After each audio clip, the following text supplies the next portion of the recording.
From Santa Barbara, California, the Timeless Voyager Series, where the knowledge is timeless and you are the Voyager.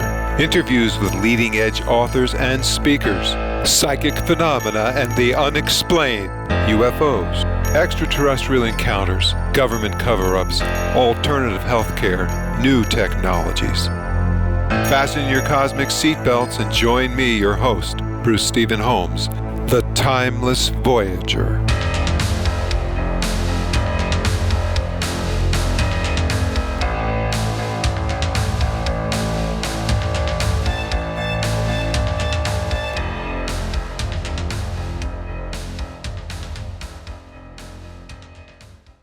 Hello, everyone. Bruce Stephen Holmes for Timeless Voyager. My guest today is Donna DiIngillo, founder of the Institute of Christ Consciousness. Now, Donna says that she has been immersed in a lifelong pursuit of the ways of spirit, from early religious teachings in the Christian church to finding the Urantia Book many years ago. She says that her devotion to spiritual growth has been the central theme of her life by making the world more lovely. Donna has studied many forms of natural healing that was catalyzed by a traumatic experience in 1991 when she began to perceive and transmit celestial messages and receive training from her spirit helpers to facilitate generational healing, DNA repatterning, and repattern traumatic life events. In 2002, Donna founded the Center for Christ Consciousness to further the work of healing, personal and planetary transformation, and to introduce people to our wonderful divine parents and their own indwelling spirits. Since then, the mission has expanded into collaborating with a wide variety of celestial personalities who are involved in the uplifting of the human and planet's system of consciousness. Finally, Donna says that as more transformational energies bathe the planet, the Institute of Christ Consciousness is well poised to be a major influence in building this heavenly culture on our beloved world. Welcome to Timeless Voyager, Donna. Thank you, Bruce. It's good to be here, and I'm looking forward to our conversation today. So it's hard to know where to start, and I was wondering, why don't we, if it's okay with you, what do you think of the idea of just talking a little bit about three of the books that you've written, and maybe that will help us move into this particular interview today. Would that be okay with you? Certainly. The first book that I wrote was not necessarily all my words. It was kind of given to me when I first started to commune with spiritual beings. They encouraged me to develop the practice of learning to quiet my mind to receive the higher frequencies of spirit that would help my human mind engage with higher spiritual information. And the cornerstone of my first book, Teach Us to Love, is all about developing that quiet, still mind so that the inner voice, the voice of God within, or the indwelling spirit, can be perceived. God's indwelling presence within us is our divine pilot and our eternal guide. And that guide is here to support our development as a human, to bring out our spiritual creative potential. And the book centers around the practice of quieting the mind, or a stillness meditation, of elevating human conscious up to a higher level to perceive the spirit within, the love, the intimacy, the companionship that the spirit has for each human indwelling. And then there are also talked about some spiritual habits to develop that foster spiritual growth, like forgiveness, seeing the presence of God in others, and healing. And then from there, several years later, I authored the book Divine Mother, Divine Father, which is based on the relationship that we have with two spiritual personalities who actually are our universe spirit parents. And just as we have human parents, we have spirit parents. A perfect mother who represents the patterns of the divine feminine nature, and the spirit father who represents the perfect pattern of the divine masculine nature. And their synergy supports our human life here on this world to evolve into what we might consider to be spiritually enlightened human beings in a manner that Jesus was able to craft his humanity to become more divinely conscious of who he really was. And this is it's a 100 messages, 50 from the mother, 50 from the father, that talk about who they are and their relationship in our lives and how they support us in our spiritual development. And so from there was another book that is not in print anymore, but it was also channeled teachings from a spiritual being by the name of Welmeck, who gave us a group of individuals these incredible lessons on prayer, of how to communicate with the universe, how to connect with spiritual beings who are here to support us. So this led me to the next book, which we'll be talking about today, and this is called The Women Who Love Jesus. And I'd just like to give a little bit of background of this book.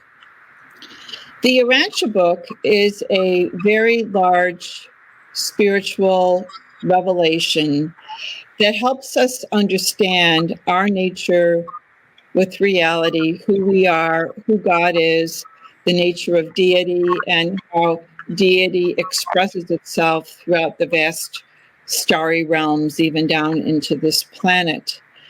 Part 4 of the Urantia Book describes the life and teachings of Jesus in a way that is much more expansive than the biblical gospel account of his life. In the Urantia Book, in part 4, there is reference to how he commissioned 12 women to be his female apostles. Just as he commissioned 12 men to be his male apostles, he also did this with 12 women who were devoted to him to act as his female apostles, who had a similar mission and ministry as the male apostles, but from what you might call a feminine perspective. There is no mention of these women in the Bible, but many years ago, I was contacted by them. And most recently, a few years ago, they invited me to tell their stories. They said it was time for the record of Christianity to be rectified about the role of women in the evolving Christian church. They told me that they were the social network that laid the spiritual foundation for the teachings of Jesus to be promulgated throughout the Roman Empire and Levant. Now, this is not recorded in any, as far as I know, other texts or periodicals or anything like this. This was a attempt to have them contact a human to convey their life stories and how Jesus changed them through divine love, his ministrations of divine love, to recognize their soul value as women, as individuals. And then the women decided, after Jesus commissioned them to be an apostolic group, how they organized and ministered to people the teachings that Jesus conveyed to them, as well as some of the healing techniques that he taught them, things that the male apostles were not ready to perceive. but things that Jesus taught the women because of women as being the vessels of life and having a special relationship with the Divine Mother, who in my book, Divine Mother, Divine Father, represents the womb of consciousness. She gives us the ability to think, feel, and act. And without her spiritual endowments actually hardwired into our physical mind and bodies, we would not exist. And so women, as the containers of life, are in a different position than men. And so Jesus trained them in a different way than the men. The men were more the teachers and the preachers. The women were more of the healers and provided a loving social network for people to come and receive the ministrations from Jesus and the male apostles.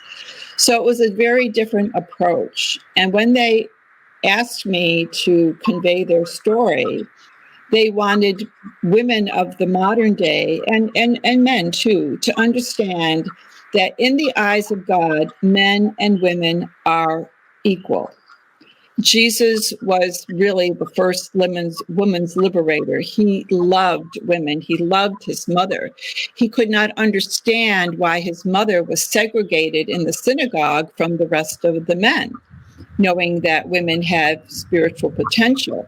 So this was his attempt to show his culture at that time that women have the same standing before God.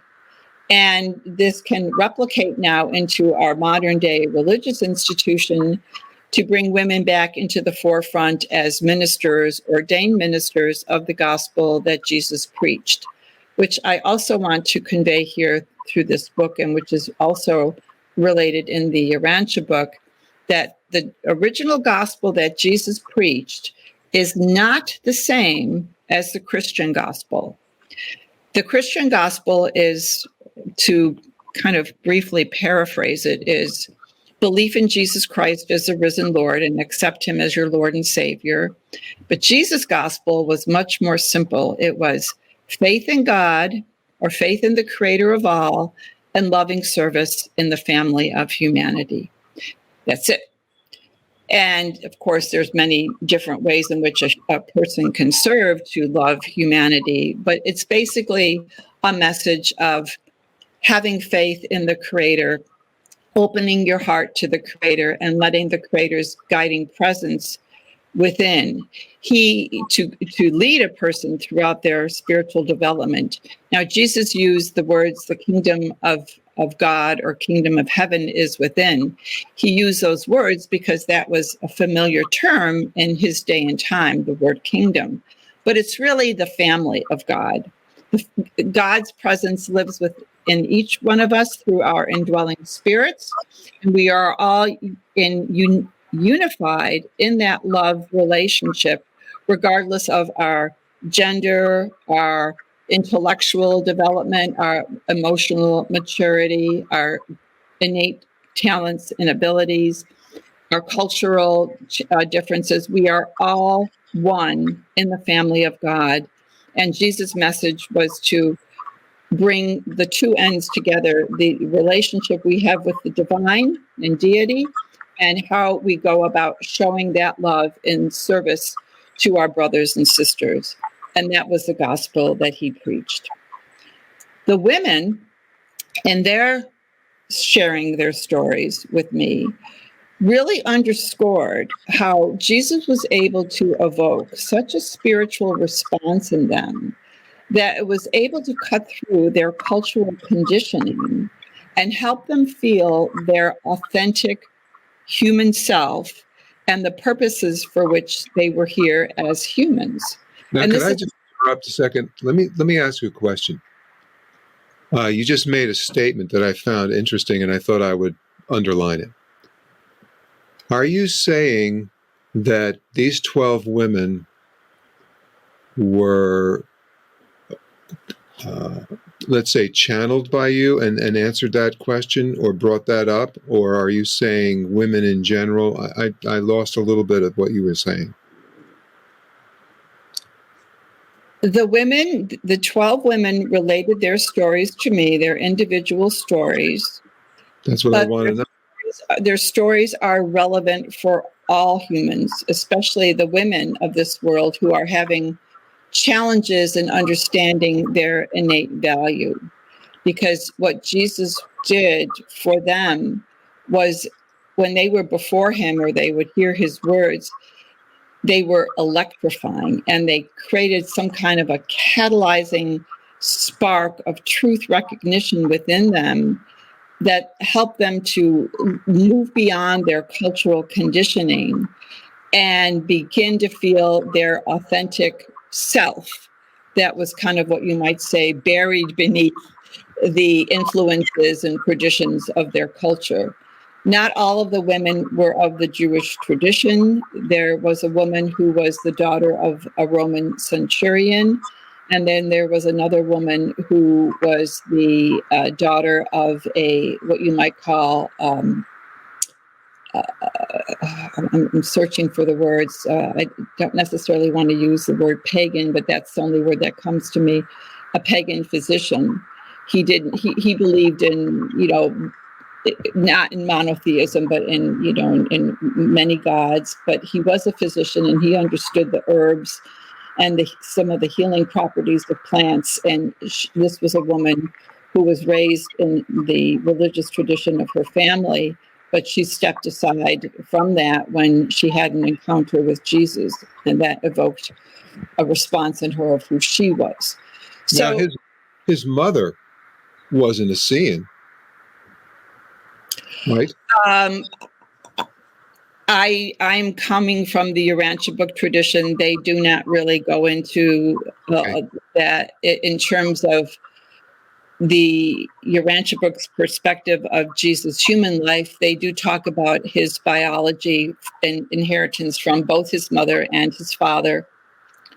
The account in the Urantia Book says that the virgin birth was that didn't happen. It wasn't. She was not a virgin. Mary and Joseph were married at the time, so Jesus's biological inheritance was from both parents. But he had something Which additional. is interesting because even though the Bible puts forth that concept of the virgin birth, somehow when they need to forget about that, they refer to Jesus' father, Joseph, as this and that, and they leave out a lot of the information that you just mentioned really quickly, which was that there was a family there. Yes. And then, as a matter of fact, wasn't one of Jesus's brothers part of the 12 male disciples? No, they were not. His family members were not a part of his ministry, and he did that intentionally because he did not want to generate some kind of lineage back to him that would kind of develop a personality cult. He left no writings. He left no progeny. He did not have his siblings a part of his ministry, although there were some that were believers in him, but they were separate from the apostolic core that Jesus commissioned. So one of the other main themes of their story is that these women laid the social foundation for the promulgation of the gospel that later evolved into the Christian church. They did not realize that they were generating a condition to foster a new religion. They were just acting out of their complete love and devotion to Jesus. And what he encouraged them to do was to go out and minister to people, heal their inner wounds, make them a whole person so they could start their communion with their own indwelling spirit and lead a much more enjoyable human life experience with a deeper spiritual connection. That message is relevant for today and probably even more necessary as we struggle with the social conditions that are affecting this world and leading us on a very, very destructive path. Now, before we go too far, I just want to come back for a second. So one of the main issues I've always had with the Bible story of Jesus is that I always felt that there was too much of Paul. I'm talking about Paul, who was born 40 years after Jesus had already left the planet. And I don't mean in a death either, but whatever the story is. And I always felt that there was an amount of liturgy that was not necessarily from Jesus's mouth, so to speak. Is that your understanding? And if it is, do you have a moment to discuss that? Absolutely. And I think it is a very relevant point because it also underscores the fact that what the women created did get adulterated by Paul and the later missionaries in their zeal to have converts into the growing group of Christian believers. Well, he even had, I'm sorry, Paul even had the, I'm going to say this, I feel like I'm a little bit more, usually I try to remain as non-committal as ever, but in this particular case, I just want to say this. He had the arrogance to call himself an apostle to top this thing off. Now, I don't know why he did that, and maybe you have a thought on that. I'll leave it to you. I don't know. Maybe when he had his conversion on the road to Damascus, there was some information that Jesus was asking him to take up the helm and on this journey of apostleship. I don't know, but that's Paul, a good answer. Thank you. Yeah. I appreciate it. You're welcome. But Paul did have a bias against women. And even the male apostles did not understand why Jesus commissioned these women. I mean, you have to keep in mind what the feeling was toward women in general in the Jewish tradition. You know, women were relegated to second-class citizens, and they didn't have any rights. They were the property, if you will, of their husbands or their fathers. And this was a condition that was very difficult for the men to overcome. It was shocking to the 12 male apostles that Jesus had the audacity to commission 12 women as his equal partners with his male apostles. It was very difficult for them. But going back to your statement about Paul, keep in mind that in the zeal to have converts to the growing community of believers in Jesus' teachings, that he made a lot of concessions to certain religious belief systems at the time, and one of them was Mithraism. And I have never studied the cult of Mithraism, but they do explain in the Urantia Book that in the Mithraic tradition, there was a Savior son who was born of a virgin whose feast day was December 25th. So you can easily see how that tradition could have been blended into the growing believers of Jesus through Paul, who made that concession. Well, as long as you believe in Jesus, you can have that belief coming in. The purity of the women and what they created was a social environment of love, of acceptance, of letting people be heard. They would sit with people and let people tell them their stories, pour out their hearts and their woes. And they would minister. They ministered not only to the needs of the body, they ministered to the soul. They now, that's listened. very important. Again, I just want to underline that just for a moment, because you get the impression, or at least I get the impression from studying the Bible, that there isn't a lot of attention paid on the physiology. Am I correct in that? Or okay. And so when women became healers, I think there has been, I don't mean to step on your words, but it appears to me that when women become healers or are healers, you get this feeling that they somehow moved away from, the Bible and are now sometimes regarded as, well, you used the term before just because it was a hard term. It's not a good term, but it's one that's interesting. Paganism. I mean, paganism doesn't have to be polytheistic.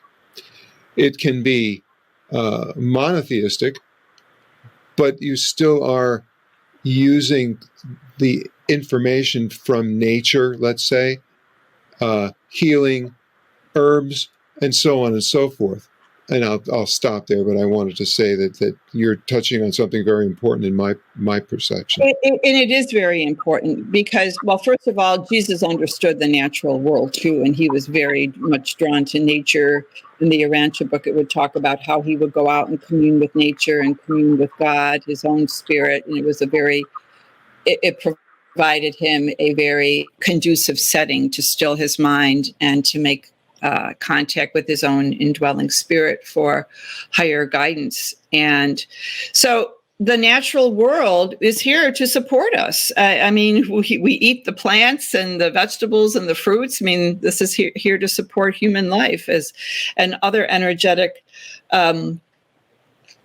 components of the planet. So women were generally regarded as the family hearth keepers. So of course they were very much involved in the health of the whole family, the children, keeping people away from being ill. So this was a really big, important component of the women's ministry, because they only not ministered to the needs of the body through their medicines of herbs and essential oils, but they also ministered to the needs of the soul. And Jesus's heart of compassion was such that he wanted all humanity to be healed of these maladies, of superstitions, to be able to stand in the authenticity of who they are as children of God. And that is validating our soul value, saying to each individual, you have the right to be here. You have the right to express yourself. You have a right to develop your relationship with your creator. And this is one of the things that the women did so magnificently in providing that loving social environment for people to come and just have a chance to relieve themselves of their burdens and be ministered to in a very loving, supportive way, so that it would catalyze their spiritual growth, which is all about developing your moral compass and your relationship with your creator and living a happy human life. So they were really the foundation of what later evolved to be the Christian church. Now, I'm not undercutting what the apostles did. Their teachings were very important, their preachings, but it has to be balanced. There has to be a balance with the male and the female energies. And this is the part that's really relevant for right now, because we are such an unbalanced planet. And to bring women back into their rightful roles, not only in the religious institution, but in all institutions of life, but not acting as men and taking on what men's role are, but taking on what the woman's role is in planetary culture. And the women are the nurturers, the healers, and the social, spiritual standard bearers. Women tend to be more moral than men, and men tend to be a little bit more intellectually driven. Women are more heart-centered, and women need to understand their power that comes to them from the Divine Mother and Father, so that we can resume our rightful role on the planet and help our brothers, help our men be balanced, so that we can create social institutions that are not only intellectually sound, but heart-based. They're based on love and compassion, kindness, patience, and many of those qualities that Jesus represented as what you might call an enlightened male.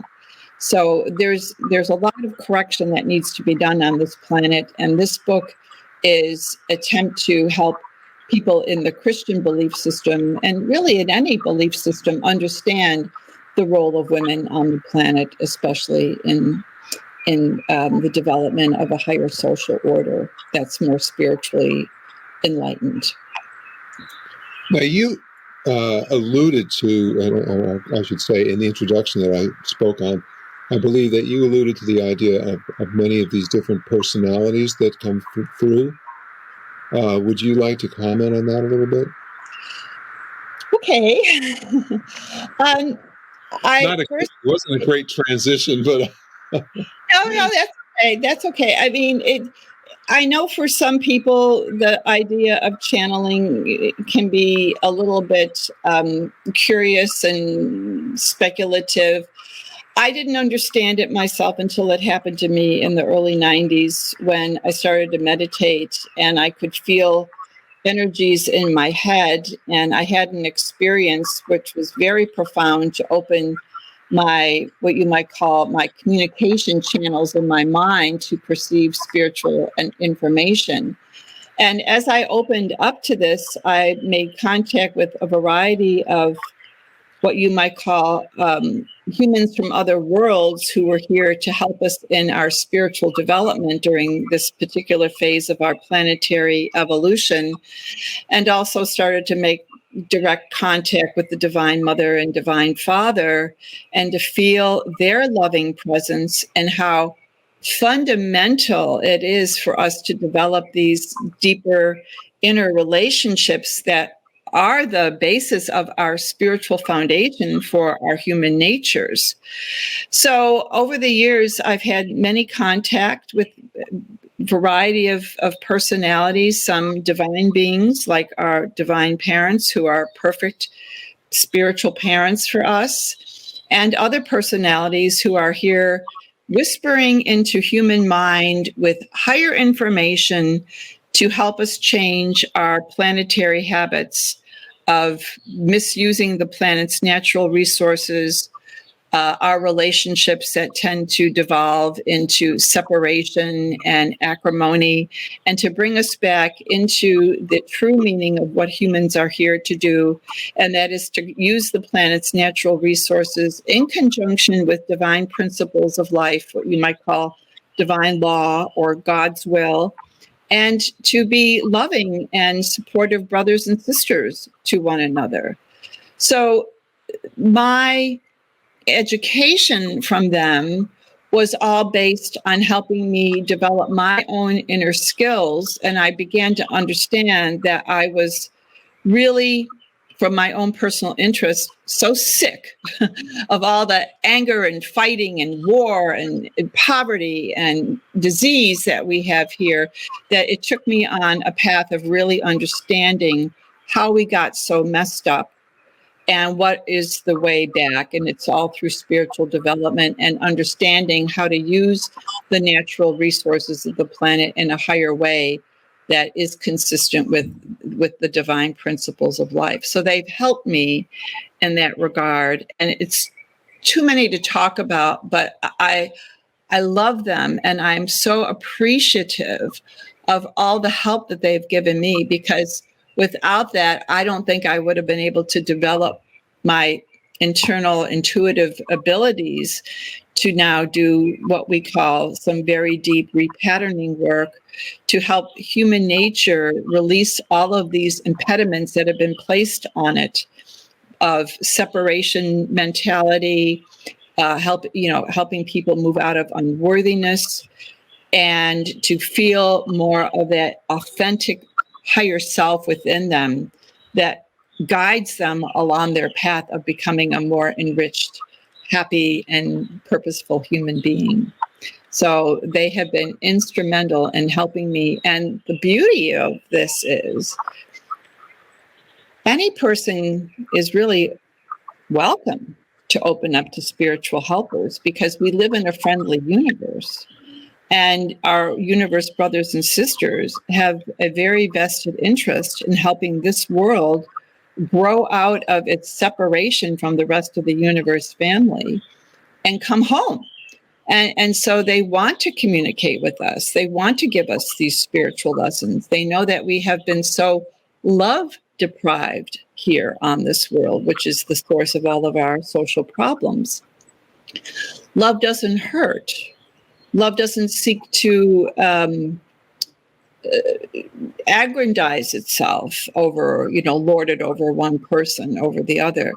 And the women's ministry, going back to the 12 women apostles that Jesus commissioned, they were so devoted to Jesus and were picking up on the spiritual vibrations that he was emanating, that he could catalyze these various spiritual dynamics for them: unity, harmony, the ability to get along, the ability to communicate from soul to soul level, which is something that we as humans do not do, which would end a lot of our acrimony and communication with one another. But this is something that we still need to develop. And this is one of the factors that these spiritual teachers are here to help us overcome our spiritual deprivations, get more grounded in our spiritual foundation, that our human natures become healthier and happier.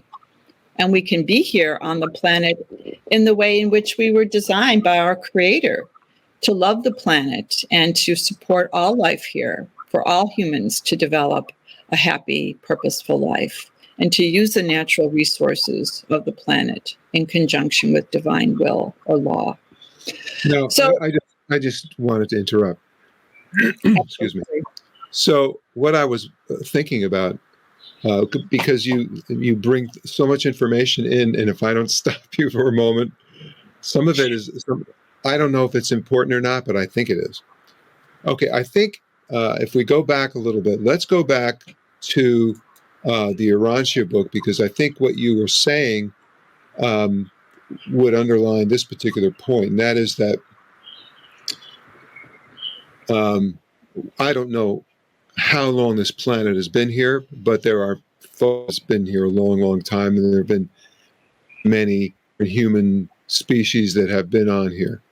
So whether that's important or not, I think it might be good if, since you seem to be very well read on the Urantia book, I am one of those people who about it, and I've scanned it over the last 50 years, but I certainly will never say that I read the whole. But there was a point that was very important right in the beginning. I think it was in the first section, which is about the Luciferian rebellion. And just to put this in context, it's not like we were never part of, let's say, the I'll use godly or more.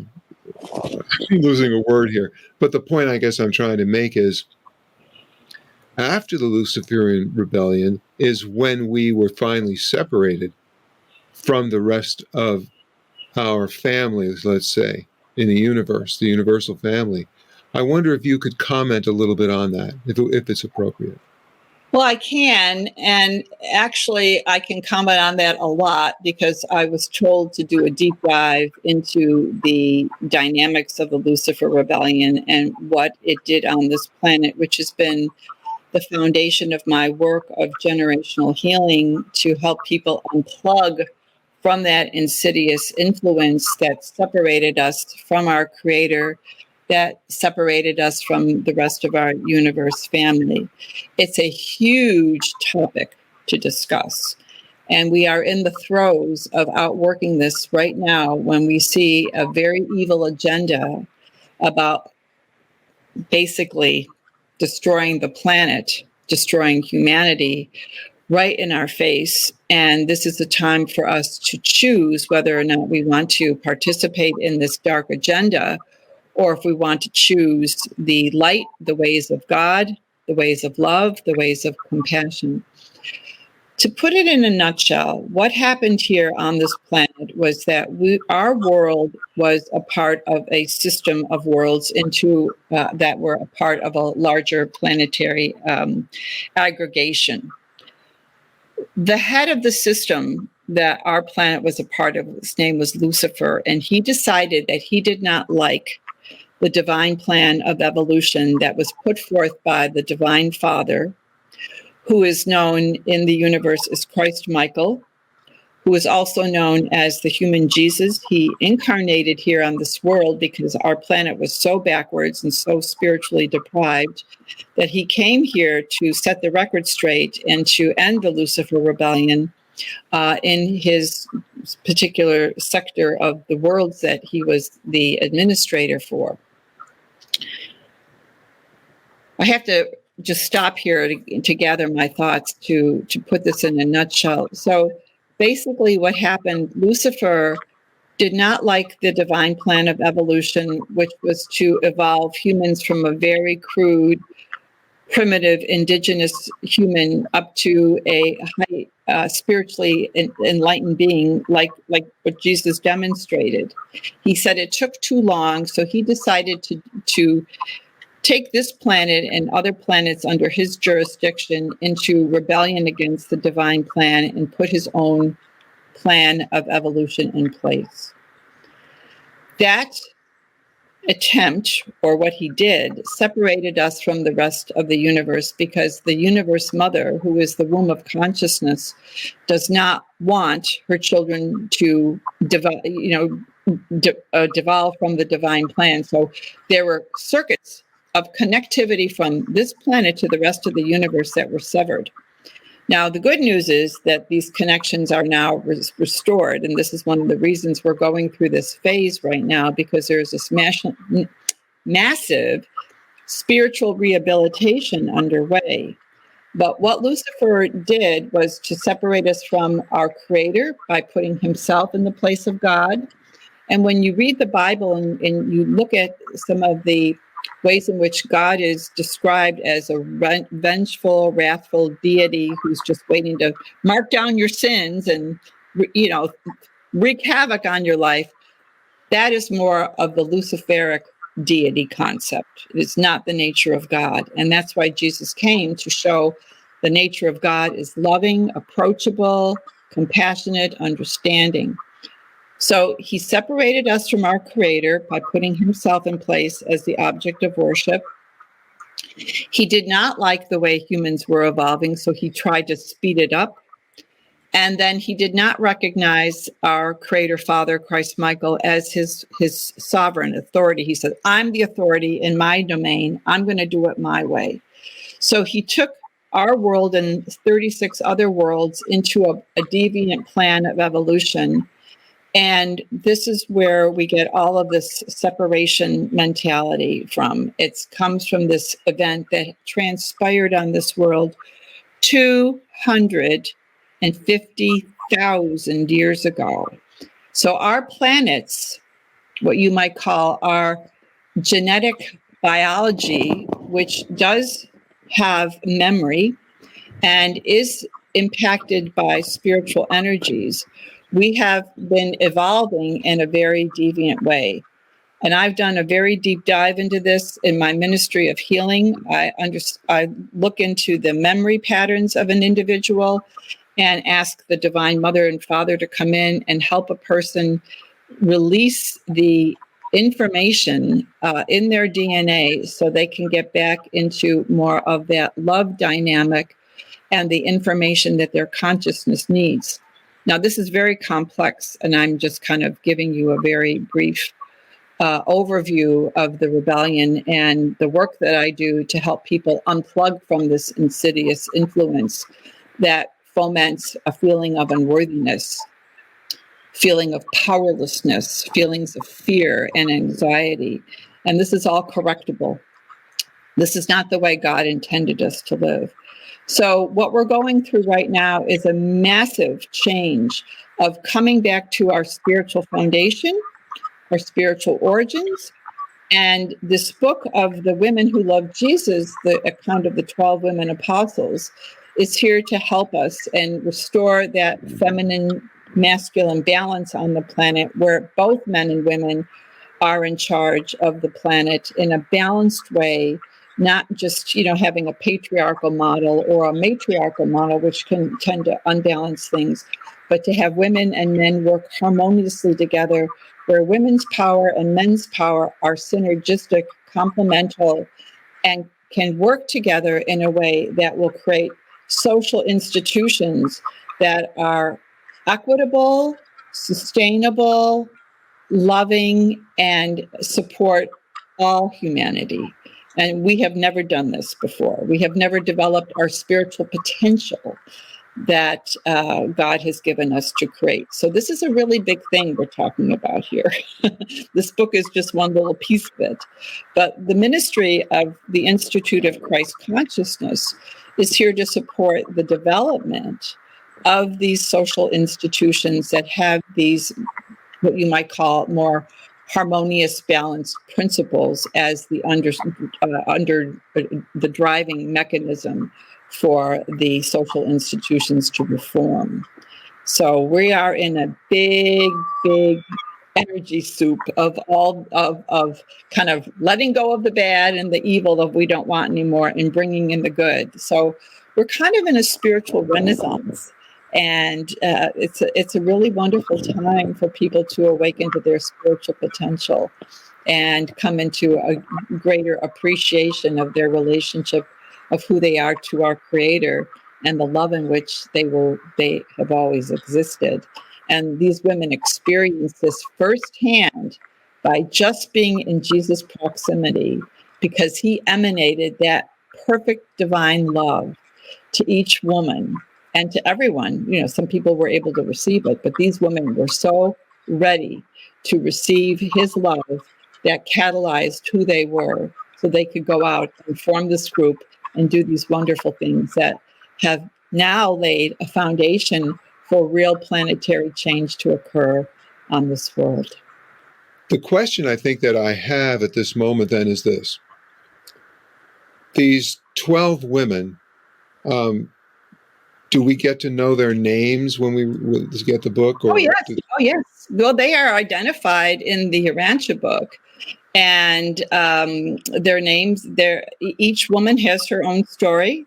There's 12 stories, and then there is a collective story at the beginning of kind of like setting their collective voice, of setting the tone of what people will read in the 12 individual accounts.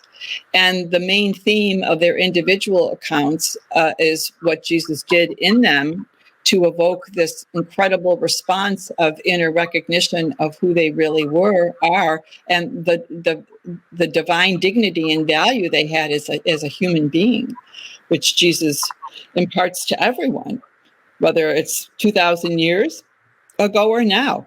And they talk about how Jesus imbued humanity with the spirit of truth, so we would have direct access to him after he ascended, when his mission was completed here.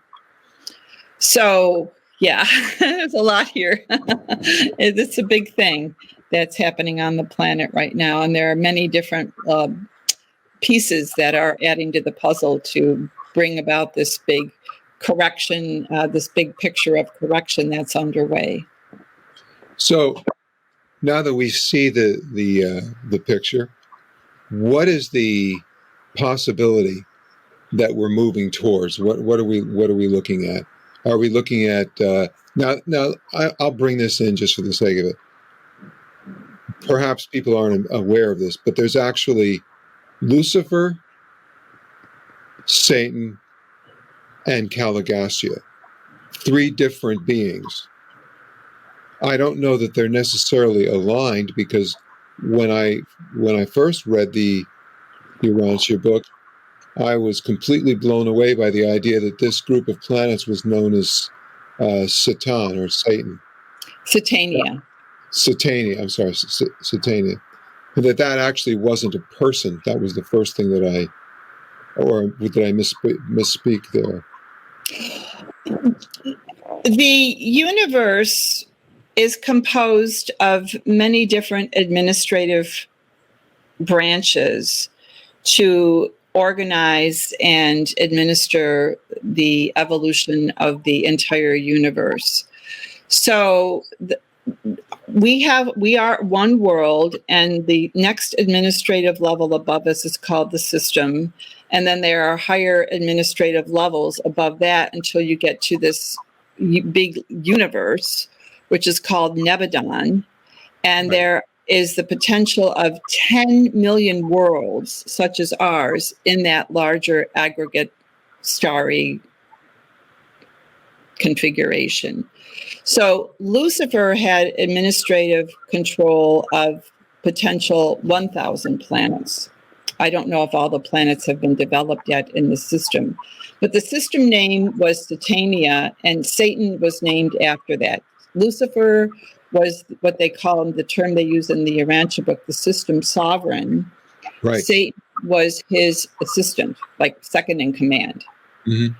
And Caligastia was the name of the spiritual being who was in charge of this world to shepherd the indigenous population to evolve to a higher reflective planetary, heavenly planetary culture. So he was an apostate being. He sided with Lucifer and Satan to take the world into rebellion. But they are three individual personalities. The Urantia book does not. The Urantia book uses the name Caligastia in kind of like synonymous with the devil. The name Caligastia is not in the Bible. So they say that's kind of like the concept of where we got the devil from this being who said, I'm going to follow Lucifer instead of following the divine plan of evolution. It's a complex story, but in part 3 and in part 2, they talk about the Lucifer rebellion, and they also talk about the planetary rebellion. When I read that the first time, way back, this was in the early 70s, I was very young, and I was just coming out of a traditional Christian church, which was not satisfying my spiritual longings. And I read that for the first time that explains why everything is the way it is on the planet. I had to conclude, this has to be true. It makes too much sense. It just fit. It was a very concise description of our place in the universe and what happened here on this planet. And this is why the Urantia book came into being in the early part of the 20th century, was to set the record straight. Because the planetary supervisors, the spiritual supervision of this planet, saw that we were developing our material well-being and technologies, but they were vastly outpacing our moral and our spiritual development. And the Urantia book is an epical revelation to not for this generation or the previous generation, but for future generations, to help us get back on track with the divine plan of evolution, so that we can all work together and create a higher planetary culture where love and compassion and higher technologies are part of the way of life here. So we've got a long way to go. We're in a recovery phase. And this is why it's so difficult for people, because it's like the new way wants to come in, but people have their energetic mind memory roots in the old way, and those tethers are loosening. More light comes in, sheds light on the darkness. The memory roots are untethered, and it brings about a lot of emotional instability and mental uncertainty. And this is what we're going through right now. Many people are. I use the example of developing real estate.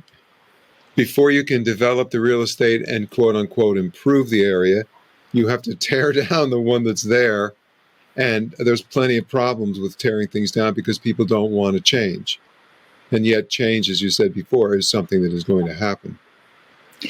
Right. And in the healing work that I do, I kind of use a metaphor of a house or a plant. The plant has its roots in soil, and that soil has been what you might call polluted with air. And so when the light comes into the soil, it's releasing the roots, and the roots are feeling a little bit unsure. What's going on here? Why am I feeling so unsteady? But the beautiful thing about the light coming in, it's going to nurture the roots and make them stronger and more resilient. And it's going to feed the plant with the rain of unconditional love and compassion, so the plant can grow strong and healthy. In the metaphor of a house, we have a foundation that has cracked. It is breaking up now because more truth light is coming in. And what happens in our spiritual foundation, it's like the language that has brought us into separation is now being recalibrated to a higher truth. So it's helping the spiritual foundation get re-cemented to uphold that individual's human nature. So you can grow and thrive and be purposeful in who you are and be free of this very deeply ingrained fear that is still being promoted by certain agendas on our planet that do not want to release their control. So we're in the midst of a really, really big change, and a lot of people don't understand it because they don't have the context that this is something that we're outworking from 250,000 years of deviant evolution. Now, not everything has evolved in a deviant manner. I don't want to suggest that. But so much of what we're seeing now within our social institutions breaking down, you see the corruption, the distortion of information that people have to deal with, because this is all trying to keep people beholden to a state of being powerless and fearful, instead of moving into the power that our Creator gives us to be sovereign in who we are and to have the right to develop our spiritual potential, our creative potential. It's these are polar opposites. So as the light comes in, it's helping to break up the old way, the old patterns of fear and control, to lead us into what you might call more self-responsibility, self-accountability, where we are responsible for our actions and taking control back in our lives. So there's a lot of things that are happening at all different levels on the planet right now. And this book, The Women Who Love Jesus, is one of the, I would say, healing balms to help women remember who they are as daughters of a divine mother who have the gift of life, who are here to nurture humanity back to a loving state of purposefulness. Well, Donna, this has been an incredible interview. I wish we had more time. Actually, we do. Time is infinite, but not here at this moment.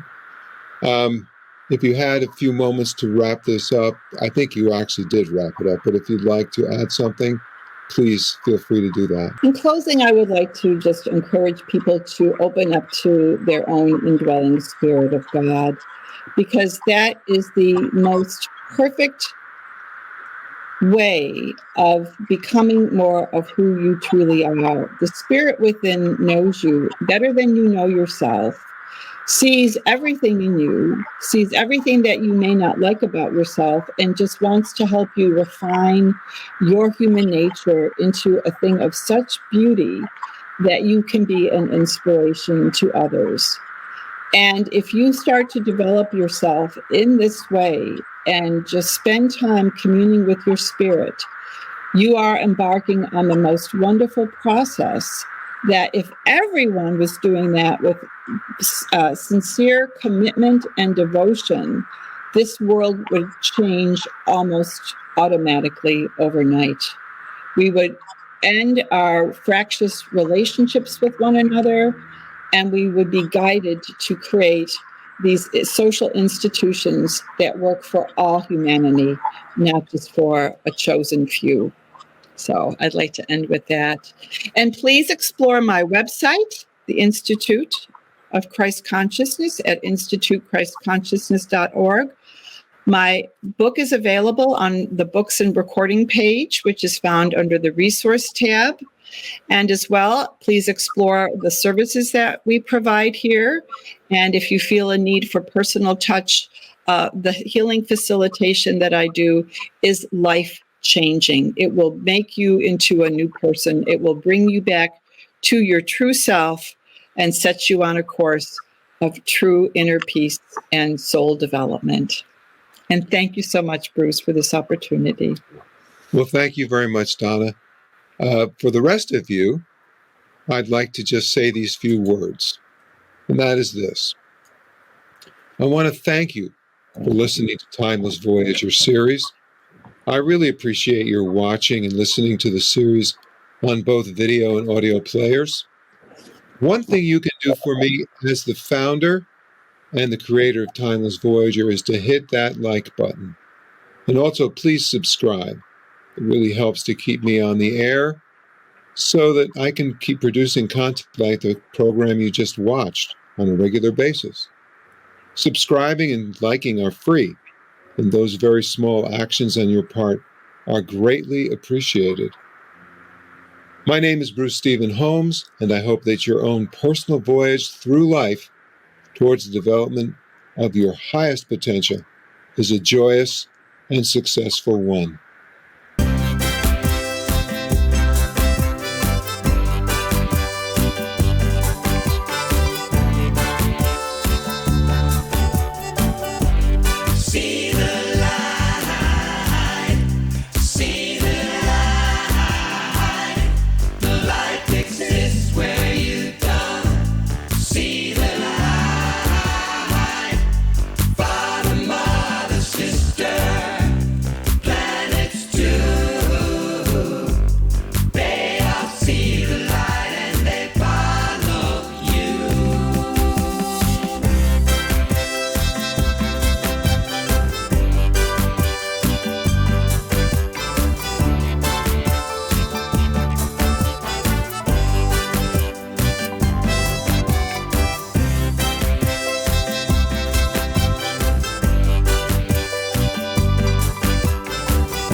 You